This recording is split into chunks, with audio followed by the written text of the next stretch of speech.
the silent ashes. The world ended quietly. It wasn't fire or explosions or screaming crowds. It wasn't sirens or chaos in the streets. It was a slow, suffocating decline. The power grids failing, the water running dry, the skies darkening under a haze of ash from volcanic eruptions triggered by tectonic shifts no one had seen coming. Eli, a young man of 24, had been working the night shift at a diner in rural Montana when the blackout came. By the time he realized it wasn't just the diner, the whole world had already started unraveling. First, there were frantic news reports about power failures, then silence. Within a week, stores were looted, roads became battlefields, and survival became a solitary pursuit. Now, 3 years later, Eli wandered the ashen landscape alone. He'd learned to avoid the ruins of cities and towns. Those places were magnets for desperation, often filled with people who had nothing to lose. Instead, he kept to the wilderness, following streams and using the stars to navigate. His pack was worn but sturdy, filled with essentials scavenged over the years: a water filter, a flint striker, a hunting knife, a patched-up tarp for shelter. His most prized possession was a faded notebook filled with scribbled maps, forged plant notes, and reminders of better days. The hunt for shelter. The day was cold, the sun hidden behind its ever-present veil of ash. Eli pulled his scarf tighter around his face, scanning the horizon for signs of shelter. The flat plain stretched endlessly before him, broken only by clusters of skeletal trees. His stomach growled. It had been 2 days since his last meal, a handful of dried berries he'd found in a forgotten hunting cabin. He'd managed to trap a rabbit a week ago, but his snares had been empty since. Then he saw it, a structure in the distance, half collapsed but standing. It looked like an old barn. His heart quickened. Shelter meant safety, at least for the night, and maybe supplies if he was lucky. He approached cautiously, his knife drawn. The barn's wooden beams were weathered, the roof caved in on one side. He circled it, scanning for tracks or signs of other people. Finding none, he slipped inside. The interior was dim, shafts of light cutting through the gaps in the walls. Dust motes floated in the air, and the smell of decay was faint but present. Eli's boots crunched on the dirt floor as he moved further in, his eyes adjusting to the gloom. He spotted a pile of debris near the far corner and began sifting through it. Old tools, broken wood planks, and a rusted tin can. He was about to give up when his hand brushed something soft, a tattered sleeping bag. It smelled musty but was still usable. As he lifted it, a small bundle rolled out, a metal tin sealed tight. He pried it open, revealing a treasure: jerky. Real, honest-to-God jerky. His mouth watered as he took a piece, chewing slowly to savor the salty, smoky flavor. The stranger, Eli, was halfway through his second piece of jerky when he heard it, the faint crunch of footsteps outside. He froze, his heart pounding in his chest. Someone or something was out there. Gripping his knife, he moved silently to the barn door, pressing himself against the wall. The footsteps grew louder, hesitant but deliberate. Then a voice, a woman's, young and cautious. "Hello?" Eli hesitated. Trust was dangerous in this world, but so was being caught hiding. He stepped into the doorway, knife at the ready. The woman was about his age, dressed in patched-up clothing similar to his own. She carried a hunting rifle slung over her shoulder and a wary look in her eyes. "I'm not here to hurt you," she said, raising her hand slowly. "Just looking for somewhere to stay." Eli studied her for a long moment. She didn't look dangerous, but looks could be deceiving. "The barn's big enough for two," he said finally, his voice rough from days of disuse. "But keep your weapon where I can see it." She nodded, stepping inside. "I'm Leah." "Eli." They kept their distance, sharing the fire Eli had built from broken wood and dried grass. Leah had a can of beans she shared, and together they ate in silence, the crackle of the fire the only sound between them. The journey. Over the next few days, an uneasy partnership formed. Leah was resourceful and sharp, with a knack for spotting edible plants and hidden dangers.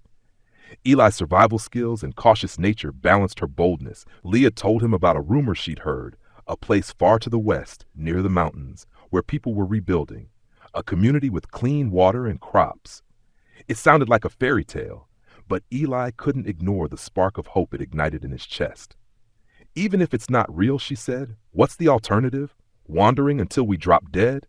He couldn't argue with that. The journey was grueling. They crossed frozen rivers, avoided roving bands of scavengers, and battled the ever-present cold. Food was scarce, but Leah's rifle brought down a deer one lucky morning, and the meat kept them going for weeks. As the days turned into weeks, Eli found himself trusting Leah more than he thought possible. They shared stories of the world before, her memories of college parties, his of family fishing trips. For the first time in years, he felt something beyond survival. The truth. One night, as they camped in the shadow of the mountains, Leah grew quiet. She stared into the fire, her hands trembling slightly.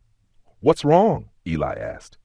She hesitated before pulling something from her pocket, a faded photograph of a young boy no older than 6.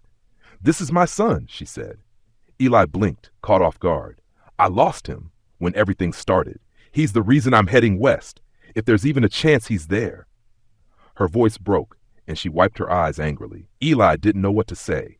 He reached across the fire, resting a hand on her arm. "We'll find him," he said. "If he's out there, we'll find him." The new dawn. When they finally reached the settlement, it was real.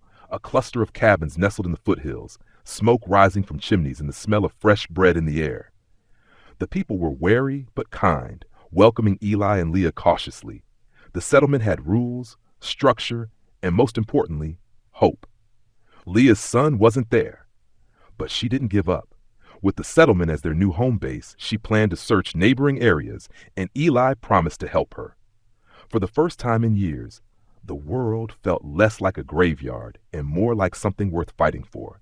And in the silent ashes of the old world, Eli found a reason to keep moving forward. The next steps. Life in the settlement was strange at first. After years of isolation, the constant presence of others felt almost suffocating to Eli. The settlement was a patchwork of survivors, each with their own scars and skills, and while they welcomed newcomers, trust was earned slowly. Eli and Leah were given a small cabin on the edge of the settlement, a simple structure with a thatched roof and a wood stove that kept the biting mountain cold at bay. For the first few nights, Eli struggled to sleep. The sounds of distant voices, crackling fires, and footsteps outside his window set his nerves on edge. He was used to the silence of the wilderness, the solitude. But Leah thrived. She threw herself into the community, helping wherever she could, fixing fences, tending to the communal garden, and sharing stories about her journey west. Her determination to find her son resonated with the others, and she quickly became a part of the settlement's heartbeat. Eli, on the other hand, kept to himself. He helped with hunting expeditions, his sharp eyes and patience making him an asset, but he avoided small talk. The only person he truly connected with was Leah. The search began. The search begins. After a month of settling in, Leah couldn't wait any longer. The mountains were dotted with other settlements, trading outposts and abandoned homesteads. If her son was alive, she believed someone, somewhere, might have seen him. "I have to go," she said one cold morning as they stood outside their cabin. The frost on the ground sparkled in the weak sunlight. Eli stared at her, his breath visible in the frigid air. "You can't go alone. The wilderness is dangerous, even more so now." "I know," she said, her voice soft but resolute. "That's why I need you to come with me." Eli hesitated. The settlement, despite its challenges, was safe. Out there, it was anything but. But when he looked into Leah's eyes, saw the fire and determination, he knew he couldn't let her go alone. "All right," he said finally, "but we do this smart. We prepare, and we don't take unnecessary risks." Leah smiled, relief washing over her face. "Deal?" The journey westward. They left a week later, their packs laden with supplies gifted by the settlement. Dried meat, blankets, a small first aid kit, and even a rifle with a handful of bullets. The settlement's leader, a grizzled man named Marcus, wished them luck but warned them to stay vigilant. "The mountains are unpredictable," he said, "and there are worse things than the cold out there." The first few days were uneventful. They followed narrow trails through the foothills, the snow crunching under their boots. At night, they took turns keeping watch, their small fire a flickering beacon against the endless dark. On the 4th day, they reached an old outpost, little more than a crumbling shack with a faded sign that read Ridgeway Trading Co. Inside, they found signs of recent activity, a pile of ashes in the fireplace, footprints in the dust. "Someone's been here," Leah said. her voice barely above a whisper. Eli nodded, his hand instinctively tightening around his knife. Stay close. They searched the outpost but found no one. However, they did find a clue, a crude map scrawled on a piece of bark showing a nearby settlement. Beside it, a single word, hope.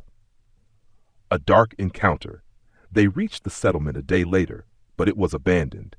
The buildings were intact, but the place had an eerie stillness to it, as if the inhabitants had vanished overnight. What happened here? Leah asked, her voice trembling. Eli didn't answer. He was too focused on the strange symbols carved into the wooden walls of the buildings. They reminded him of something he'd seen in the wilderness long ago but couldn't place. That night, as they camped near the settlement, they heard it, a low, guttural sound echoing through the trees. It wasn't a wolf, nor anything else Eli had ever heard. Leah gripped her rifle, her eyes wide. What was that? Eli shook his head.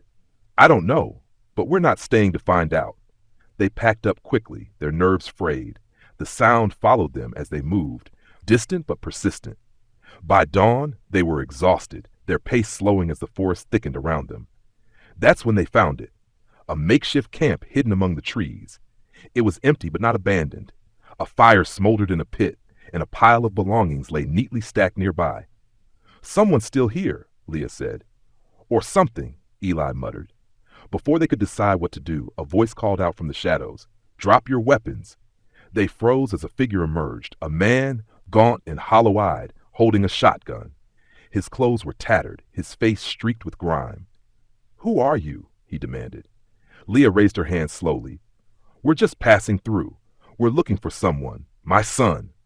The man's expression softened slightly, but his grip on the shotgun didn't waver.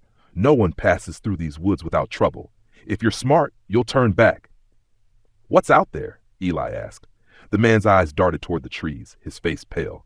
Things that don't belong. Things that shouldn't exist. You'll see soon enough. A glimmer of hope.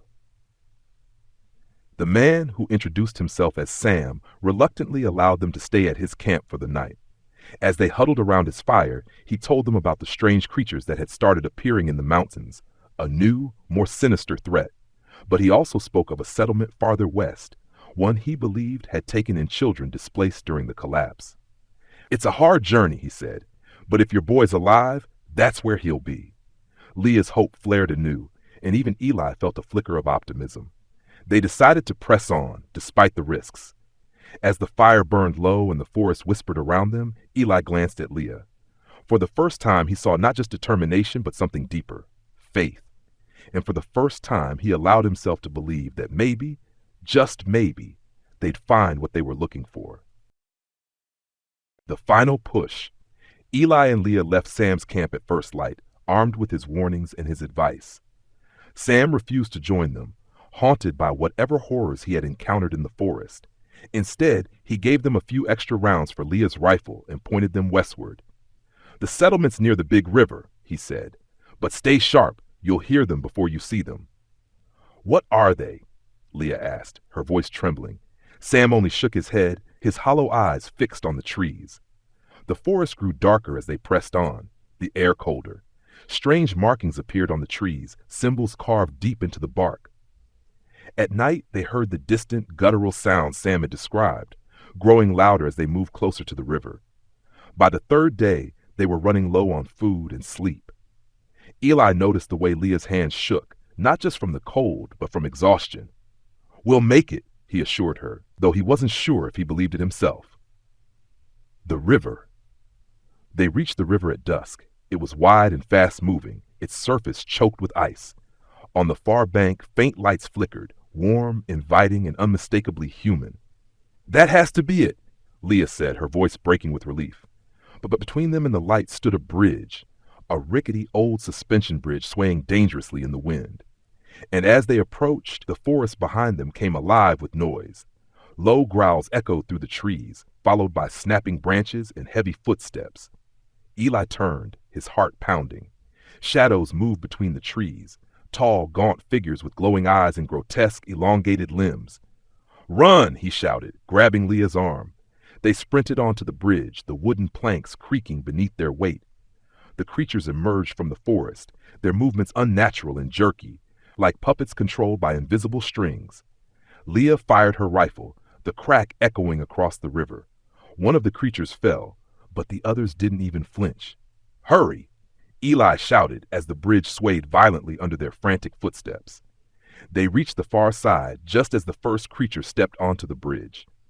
Eli grabbed a fallen tree limb and jammed it into the ropes, tearing one side of the bridge free. The structure collapsed, plunging the creatures into the icy water below. For a moment, there was silence, broken only by their ragged breaths. The settlement. The lights were closer now, guiding them through the last stretch of forest. When they stumbled into the clearing, they were greeted by armed guards who lowered their weapons at the sight of the weary, battered pair. "Welcome to River's Edge," one of them said. The settlement was larger than they'd imagined. Rows of cabins, a fortified perimeter, and fields covered in snow but clearly cultivated. It was alive, bustling with people. Leah's eyes darted around desperately. "My son? Have you seen a bold, brown hair, green eyes?" The guards exchanged glances. "We've taken in a lot of children. Come with us." They led Leah to a central building while Eli hung back, his body too exhausted to follow. He watched as Leah disappeared inside, her hope radiating from every step. A mother's joy.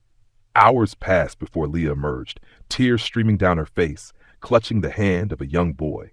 He looked up at her with wide, teary eyes, and then at Eli. "This is him," Leah choked out, her voice breaking. "This is my son." The boy clung to her, burying his face in her coat. Eli felt a wave of relief wash over him, mingled with something bittersweet. He had helped her get here, but now her journey was complete, and his own remained uncertain. The decision. Over the next few days, Eli found himself at a crossroads. The settlement offered safety and community, things he hadn't experienced in years, but he felt restless, like the wilderness still called to him. One evening, Leah found him sitting by the river, staring at the icy water. "You're leaving, aren't you?" she asked, sitting beside him. Eli nodded. "I don't belong here. This place, it's yours. It's his, but it's not mine." Leah reached out, placing a hand on his arm. "You helped me find my son. You belong wherever you want to be. And if you ever change your mind, you'll always have a place here." He smiled faintly. "Thank you for everything." The journey continues. The next morning, Eli packed his bag and said his goodbyes. Leah hugged him tightly, whispering words of gratitude he couldn't bring himself to respond to. As he stepped beyond the settlement's gates, he glanced back one last time. Leah stood with her son, both of them waving.